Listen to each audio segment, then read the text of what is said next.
Hello student, welcome to NCERT classes by Rakesh Temre sir. आज हम बात करेंगे बच्चों क्लास 9th एनसीईआरटी मैथमेटिक्स के चैप्टर नंबर 2 है ना। चैप्टर नंबर 2 हम क्या पढ़ रहे थे? पॉलिनोमियल्स, जिसको क्या कहते हैं? बहुपद। ठीक है, उसके हम एक्सरसाइज 2.4 के इंट्रोडक्शन की बात करेंगे बच्चों कि हमें 2.4 में पढ़ना क्या है।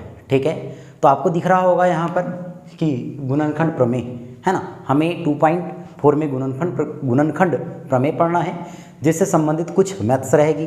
ठीक है, तो चलिए वीडियो को स्टार्ट करने से हम पहले एक बात देख लेते हैं कि जो भी बच्चे इस चैनल पर नए जुड़े होंगे प्लीज़ चैनल को सब्सक्राइब कर ले और बेल आइकन को इनेबल कर ले। साथ ही साथ वीडियो को ज़्यादा से ज़्यादा शेयर करें, जिससे अन्य बच्चों का फ़ायदा हो। ठीक है बच्चों, तो देखिए चालू करते हैं आज की वीडियो। आज की वीडियो में हम बात करने वाले हैं गुणनखंड प्रमेय। ठीक है, अब गुणनखंड प्रमेय होता क्या है? ठीक है, हम इस प्रमेय की बात कर रहे हैं, गुणनखंड प्रमेय की। तो गुणनखंड प्रमेय एक्चुअल में होता क्या है? ठीक है, तो क्या कहता है कि यदि px घात n is greater than equal to 1 वाला एक बहुपद हो और a कोई वास्तविक संख्या हो, तो जो px है वो क्या है बेटा? यहाँ पर बहुपद है। ये जो px है वो क्या है? हमारे पास बहुपद है। क्या कहता है? यदि px घात n is greater than equal to 1 है ना, n is greater than equal to 1। जैसे मान के चलिए px कोई हमारे पास है, px हमने कोई बहुपद लिया और कहते हैं कि ये 2x प्लस 1 है, ये 2x प्लस 1 है। जहाँ पर x पर जो पावर रहेगी, देखो ना, px इज इक्वल टू घात क्या है? n is greater than equal to 1। मतलब जो x है इस पर जो घात होगी वो n टर्म की होगी, जिसमें n क्या है? n is greater than equal to 1। मतलब होता है n इज इक्वल टू या तो 1 हो सकता है। देखो n इज इक्वल टू 1 का, और ग्रेटर देन मतलब n बड़ा है किससे? 1 से। तो यदि n इज इक्वल टू 1 हो सकता है, 2 हो सकता है, 3 हो सकता है, अप सो ऑन। ठीक, तो क्या बात कहा उसने कि यदि px घात n is greater than equal to 1 वाला एक बहुपद हो और a कोई वास्तविक संख्या हो, है ना, a और a जो है वो कोई वास्तविक संख्या हो, रियल नंबर हो, तो हम क्या कह सकते हैं? First condition a minus x px का एक गुणनखंड होगा यदि pa इज इक्वल टू 0 हो। क्या क्या? पहली कंडीशन को समझना है हमें। पहली कंडीशन को समझना है कि ax px का एक गुणनखंड होगा यदि, या होता है यदि p a is equal to 0 है ना, p a is equal to 0 हो। फॉर एग्जाम्पल हमने px इसको माना, अब px इसको माना और n की वैल्यू मैंने कितनी ले लिया? 1 ले लिया। ठीक है, तो p क्या हो गया? px इज इक्वल टू कितना हो गया? बोलो जल्दी से। 2x है ना, 2x प्लस 1। तो मैं एक अन्य पद लूंगा, यानी कि x माइनस ए लूंगा ना, तो हो जाएगा x। अब ये माइनस हो चाहे प्लस हो, इसमें कोई ये नहीं, तो क्या हो जाएगा? देखो ध्यान से, तो मैं क्या कहने वाला हूँ यहाँ पर लिखूंगा x प्लस 1/2, x प्लस 1/2।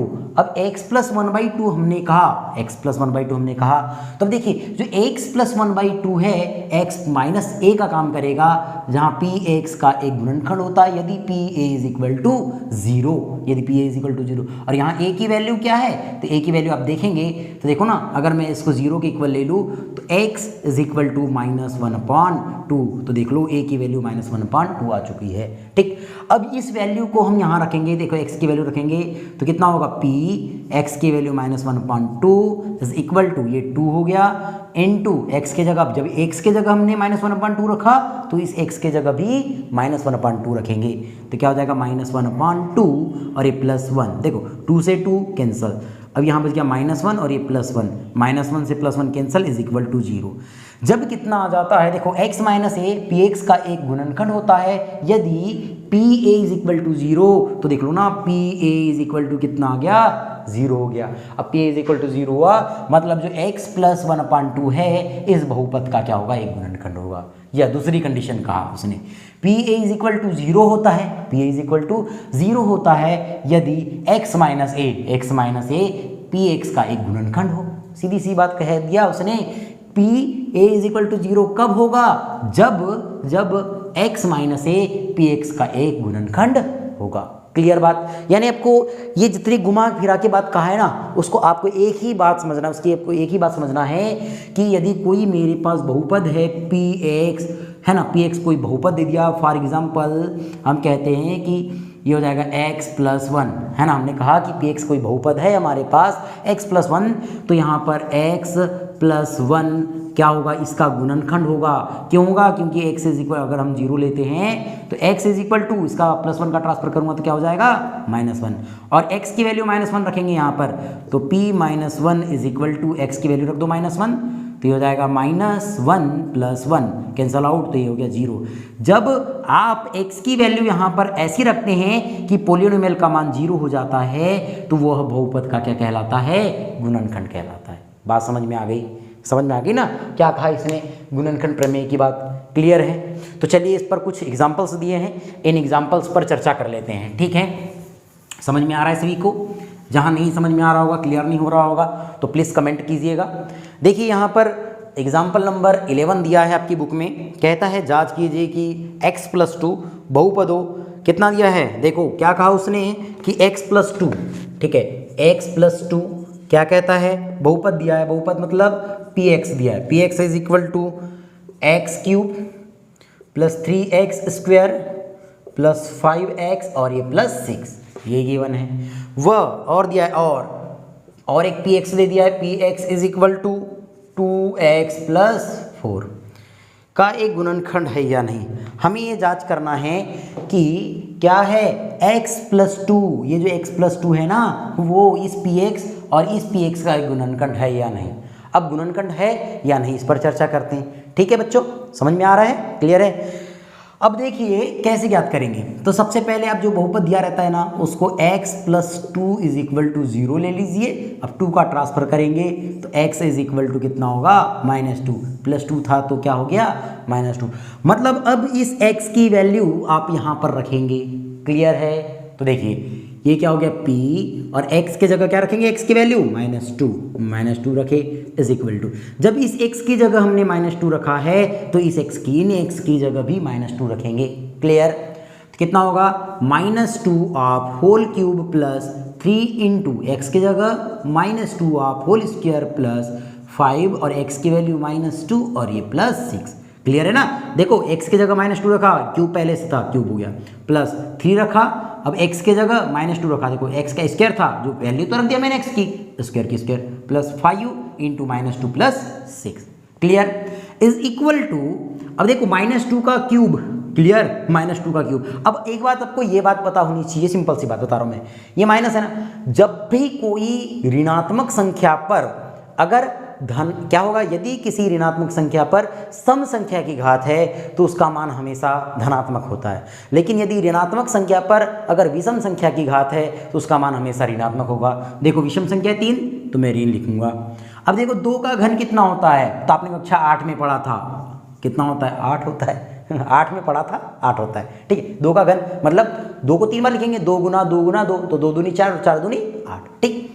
अब प्लस, अब देखो ये 3 हो गया इंटू ये -2 का स्क्वायर। अब मैंने बोला था अगर घात धनात्मक यानी कि क्या होती है, सम संख्या होती है, तो क्या बोलेंगे, धनात्मक हो जाएगा, मतलब 2 का वर्ग 4 धन। अब देखो 5 का अगर मैं गुना 2 में करूँ, ऋण 2 में, तो 5 दूनी 10, लेकिन धन ऋण ऋण, तो हो जाएगा 10। अब ये धन 6 इज इक्वल टू, अब ये हो जाएगा आपका -8 प्लस 3 × 12 धन, ये सॉरी ऋण कितना हो जाएगा, ये आपका 10 और ये धन 6। तो देखो 10 और ये देखो, अब ऋण वाले को जोड़ देते हैं, तो ऋण 10 और ऋण 8 कितना होगा, ऋण 18 धन 12 और 6 कितना हो जाएगा 18। देखो ये धनात्मक ये ऋणात्मक कैंसल, तो इज इक्वल टू 0। मतलब p -2 की वैल्यू क्या हो गई, 0 हो गई। जब a की वैल्यू 0 हुई, हमने बात किए थे कि x - a px का एक गुणनखंड होता है यदि pa इज इक्वल टू 0। देखो pa इज इक्वल टू क्या आ गया, 0 हो गया। जब pa इज इक्वल टू 0 है तब क्या हो जाएगा, बोलो, जो दिया गया हमारे पास पद रहता है वही क्या कहलाता है, इसका गुणनखंड कहलाता है। एक बात आपको समझ में आई कि नहीं, ये -a कहा सर, ये +2 है, तो कैसे x - a की गिनती में आया, समझ में आया कि नहीं आया। देखो कैसे बता रहा हूँ मैं आपको, जैसे देखो अब यहाँ पर x की वैल्यू, देखो x की वैल्यू -2 है, x की वैल्यू -2, यहाँ पर a देखो ना, pa बोला है, a की वैल्यू क्या है, -2 है। अब a की वैल्यू को मैं यहाँ पर रख रहा हूँ, देखो ध्यान से देखो, तो मैं देखो यहाँ रख रहा हूँ, है ना, तो ये हो गया x, अभी माइनस और a की वैल्यू -2, तो -2, तो x माइनस प्लस और ये 2 आ गया कि नहीं वही पद जो बात कर रहे थे हम, क्लियर है। तो हमने एक बात तो देख ली है कि जो x+2 है वो px का क्या है बेटा, गुणनखंड है। अब हम बात करते हैं कि x+2 क्या px = 2x+4 का गुणनखंड है। तो देखिए हमने x की वैल्यू तो पहले निकाल चुके थे कि x = क्या है, 2 है। तो देखिए सॉरी -2 है तो -2 रखे = ये हो जाएगा 2 और x के जगह -2 और a +4 = 2 का मल्टीप्लाई -2 में करूंगा तो -4 और ये +4 कैंसल आउट करेंगे तो = 0। जब PA = 0 हुआ इसका मतलब x+2 भी यानी 2 किसका है, 2x+4 का भी गुणनखंड है। क्लियर है, बात समझना पड़ेगा यार, है ना। ये आप हाई स्कूल में आ गए हो, हाई स्कूल में, ठीक है, ये आपकी कक्षा 6वीं 7वीं 8वीं नहीं है, हाई स्कूल में थोड़ा सा उच्च लेवल में आ गए अब, है ना, थोड़ा सा अच्छा पढ़ने वाले हैं, ठीक है कि नहीं। अब देखो ना, क्योंकि ये तो यार 11th 12th और 9th यानी जो 9th है वो 10th 11th 12th का बेस है, ये बेस है आपकी क्लास, थोड़ा तो हार्ड होगा, थोड़ा तो वो कन्फ्यूज करेगा, लेकिन आप जैसे जैसे मेहनत करते चलोगे, क्योंकि ये करत क्या कहे, किसी ने कहा है कि करत करत अभ्यास के जड़मती हो सुजान, रसरी आवत जाते सिल पर पड़त निशान। इसका मतलब आपको भी बार बार मेहनत करनी होगी, आप सीख जाएंगे। क्लियर है। तो ये हो गया आपका एग्जाम्पल नंबर कौन सा था, एग्जाम्पल नंबर 11। तो आपने ये कह दिया कि जो x+2 है वो दिए गए दोनों बहुपदों का क्या है, शून्यक है। बात समझ में आ गई, ठीक है, या सॉरी शून्यक तो है ही है लेकिन क्या है, गुणनखंड है। अब देखिए हम इसको क्लीन कर देते हैं, इसके बाद नेक्स्ट एग्जाम्पल की बात करते हैं, आप नोट करते चलिए, ठीक। अब देखिए हम एग्जाम्पल नंबर 12 की बात कर लेते हैं, थोड़ा सा 12 हट करके हैं यहाँ पर। कहता है कि यदि, है ना, एग्जाम्पल नंबर 12 है, 12 क्या कहा कि यदि x-1 4x³ + 3x² - 4x + k का एक गुणनखंड है तो k का मान ज्ञात कीजिए। क्या कहा उसने, ध्यान से देखो, कहा कि x-1 किसका, 4x³ + 3x² - 4x + k का क्या है, एक गुणनखंड है, बोलता है एक गुणनखंड है तो मुझे k का मान ज्ञात करना है। ठीक, कठिन नहीं है, इजी है ना। कैसे हल करेंगे देखो, क्या कहा कि x-1 मतलब इसको मैं लिख सकता हूँ x-1 = 0, तो x = कितना होगा, -1 के इधर ट्रांसफर करूंगा तो +1। बात समझ में आ गई। अब मैं इसको एक बहुपद के बराबर ले लेता हूं, मतलब px के बराबर मान लूं। क्लियर, px से लेते हैं तो px = 4x³ + 3x² - 4x + k। इतनी बात क्लियर हो गई। अब हम देखो ना, मैंने x की वैल्यू निकाल चुका हूं, 1 है, तो भैया ये क्या हो जाएगा, p1 = x के जगह हमने क्या रखा, 1 रखा, तो सभी x के जगह 1 रखो, तो जाएगा 4 × x के जगह 1 तो 1 का क्यूब प्लस 3 x के जगह 1 तो 1 का स्क्वायर -4 x के जगह 1 + k = अब ध्यान से देखिए, ये 4 की तो 4, लेकिन 1 पर एक की घात लिखो नहीं, 100 की घात लिखो, एक ही होता है ना, तो ये × 1 धन 3। अब देखो 1 पर 1 2 की घात मतलब 1 कम 1 तो गुना 1 अरे 4 कम 4 धन k = अब देखिए हम क्या करेंगे, इसके शून्यक होने के लिए इसकी वैल्यू कितनी होगी, 0। नहीं, ये बात समझ में, मैंने क्या बोला कि x = x-1 इसका शून्यक होगा, इस बहुपद का शून्यक होगा, मतलब px मतलब pa की वैल्यू p1 की वैल्यू 0 होना चाहिए कि नहीं। देखो ना, शून्यक है तो pa = 0 होता है कि नहीं, मतलब p1 = क्या होगा, 0, मतलब इसकी वैल्यू 0 रख दी हमने। बात समझ में आई, क्लियर, ठीक। अब देखो ना, अब इसको सॉल्व करते हैं, 4 कम 4 धन 3 कम 3 ऋण 4 की 4 धन के। अब देखो ये पॉजिटिव 4 है और ये नेगेटिव 4 है, कैंसिल हो गया, बच कितना गया हमारे पास 3 प्लस के। अब मैं 3 का ट्रांसफर इधर, ये 0 है ये 0 है, 3 का ट्रांसफर इधर, 3 कैसा है यहाँ पर पॉजिटिव, इधर आने पर नेगेटिव, तो -3 = k, मतलब k = -3। मतलब याद रखें कि k की वैल्यू कितनी होना चाहिए, -3 होना चाहिए, k की वैल्यू क्या होनी चाहिए, -3 होनी चाहिए। तब यानी यदि अगर x-1 की इस बहुपद मतलब 4x³ + 3x² - 4x + k का एक गुणनखंड है तो k की वैल्यू -3 होगी। ठीक, देखते हैं।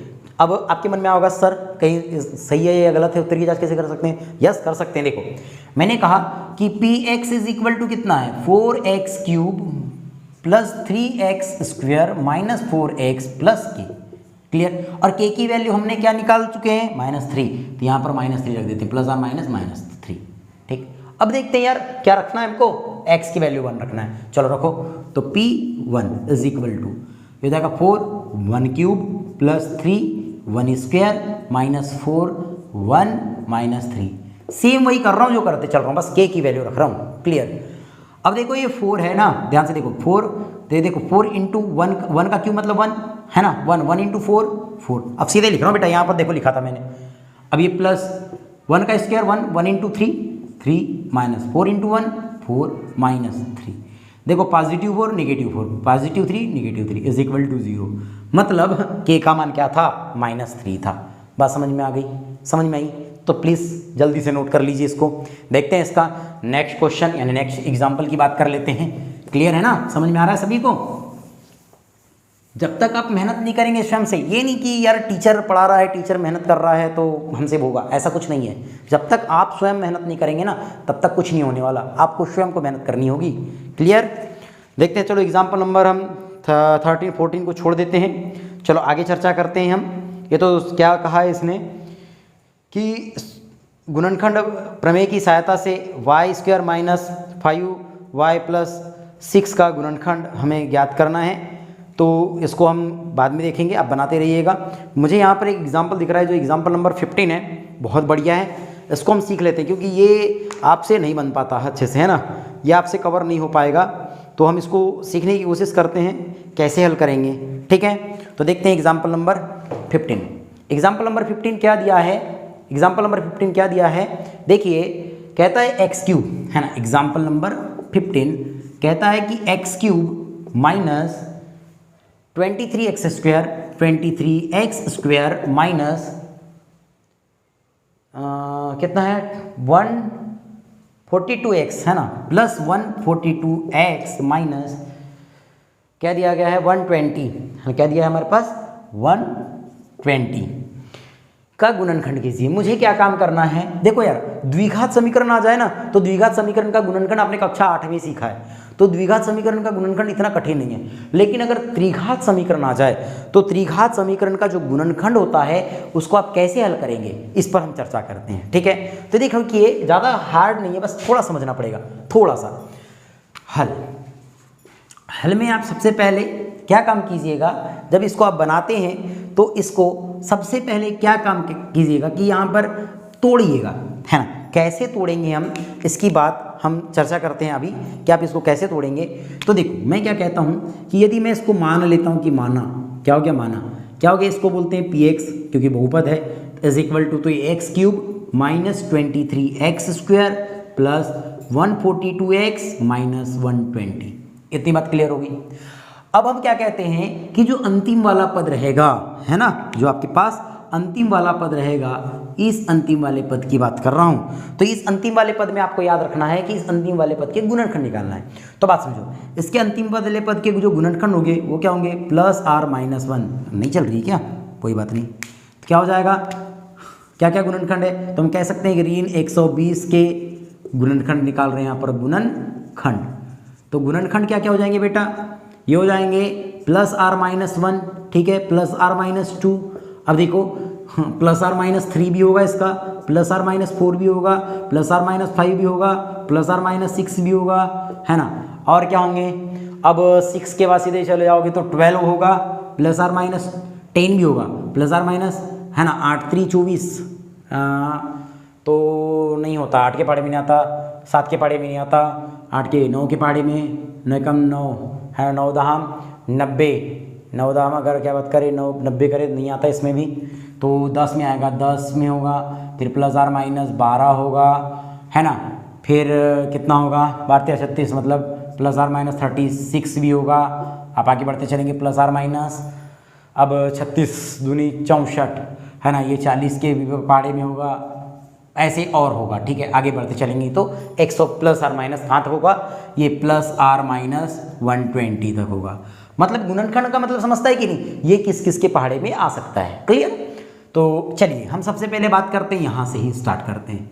अगर मैंने कहा कि x प्लस 1 ले लेते हैं, हमने क्या कहा कि x प्लस 1 एक पद ले लेते हैं यहाँ से कि x प्लस 1 में सेटिस्फाई होता है या नहीं, x प्लस 1 में सेटिस्फाई होता है या नहीं। अगर हम इसकी बात कर ले, किसकी बात कर ले, x प्लस 1 में, या आप ये बात कर लो x नेगेटिव माइनस ले ले चलेगा, अगर -1 लेते, चलो x -1 लेते हैं। अगर x -1 में लेकर के देखते हैं क्या x -1 में सेटिस्फाई होता है, तो देखिए अगर मैंने x -1 बोला तो x की वैल्यू कितनी हो जाएगी यहाँ पर +1 हो जाएगी।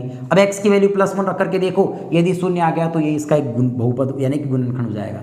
तो देखते हैं, चलो इसको प्रूव करके देखते हैं। तो मैंने बोला कि p ये हो जाएगा 1 = x की जगह क्या हो गया 1, तो प्रत्येक x की जगह क्या लिखना है मुझे 1 लिखना है, मतलब 1 का क्यूब -23 × 1 का स्क्वायर प्लस 142, ये हो जाएगा 1 - 120।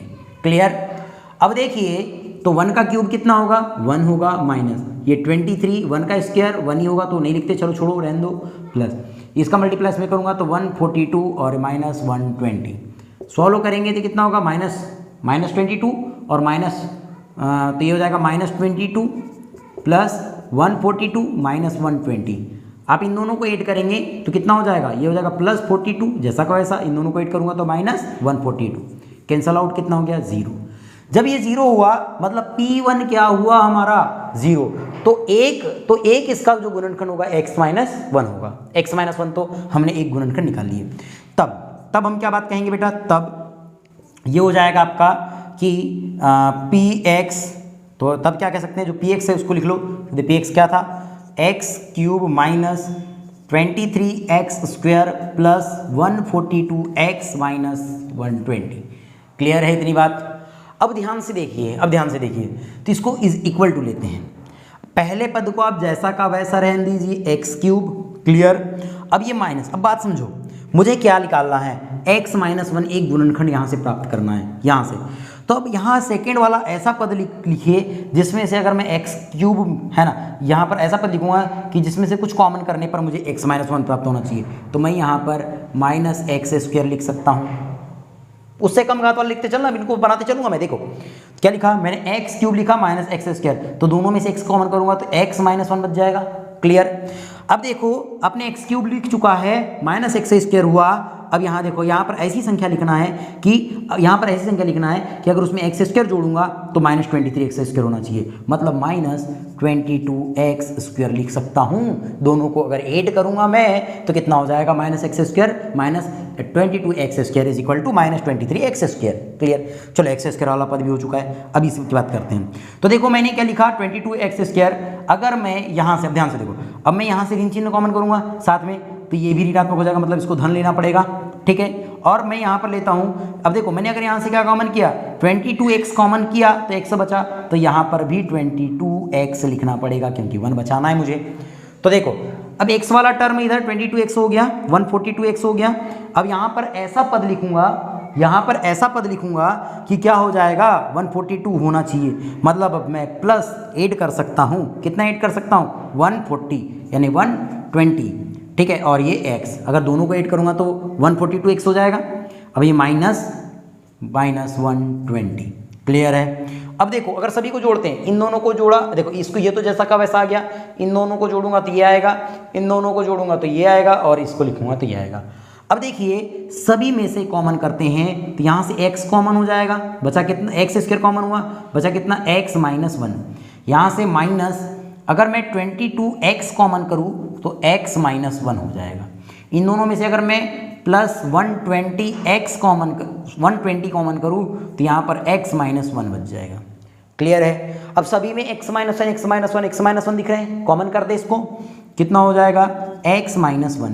तो बचा कितना हमारे पास, x² -22x और ये प्लस 120। क्लियर है। अब हम क्या काम करेंगे बेटा कि एक तो हमको एक गुणनखंड तो हमको ये मिल गया, अब देखते हैं इसके, अब ये द्विघात समीकरण आया, अब इसको कैसे हल करेंगे। तो द्विघात समीकरण को ऐसे ही हल करना है। ठीक है। यहाँ पर देखते हैं, तो एक तो एक गुणनखंड आ गया। अब देखते हैं, अब हम बात करेंगे क्या दिया गया हमारे पास कि x² -22x plus 120 is equal to, अब इसको कैसे हल करेंगे। तो इसको देखिए बेटा, अब क्या करेंगे हम, ये x² है ना, अब देखो x² को जैसा का वैसा, बीच वाले पद को ऐसा तोड़ते हैं कि जोड़ू या घटाऊं तो इतना आना चाहिए और गुना करूं तो कितना हो जाए, हाँ, इतना होना चाहिए। क्लियर है। अगर मैं 12 और 10 कर दूं तो देखो 12 में 10 जोड़ूंगा तो कितना होगा, 22 हो जाएगा, और 12 धाम 120 हो जाएगा। तो मैं इसको लिख सकता हूँ -10x और -12x, ठीक है, और इसको लिखेंगे +120 इज इक्वल टू, दोनों में से क्या कॉमन, x कॉमन, तो बचा x - 10, दोनों में से क्या कॉमन, तो यहाँ पर हम ले लेते हैं 12 कॉमन ले लेते हैं, -12 कॉमन, तो बचा x और -10। देखो x - 10 दिखा, एक बार लिख देते हैं x - 10 और बच कितना गया, x - 12। तो यहाँ पर दो गुणनखंड निकल गए, x - 10 एंड x - 12, और एक गुणनखंड पहले से निकल चुका है x - 1। तो हम कह सकते हैं कि हम क्या कह सकते हैं, अतः बहुपद है ना, बहुपद क्या था हमारे पास, ये था x³ - 23x² + 142x - 120 के बहुपद क्या हो गए, x - 1, x - 10 एंड x - 12 होगा। बस समझ में आ गई, कठिन नहीं है, बस आपको यानी बात याद रखनी, ये कंडीशन, अगर ये कंडीशन अगर आपको समझ में आ गई और लिखते आ गई तो कहीं कोई दिक्कत नहीं है। तो please pause the video, note it down.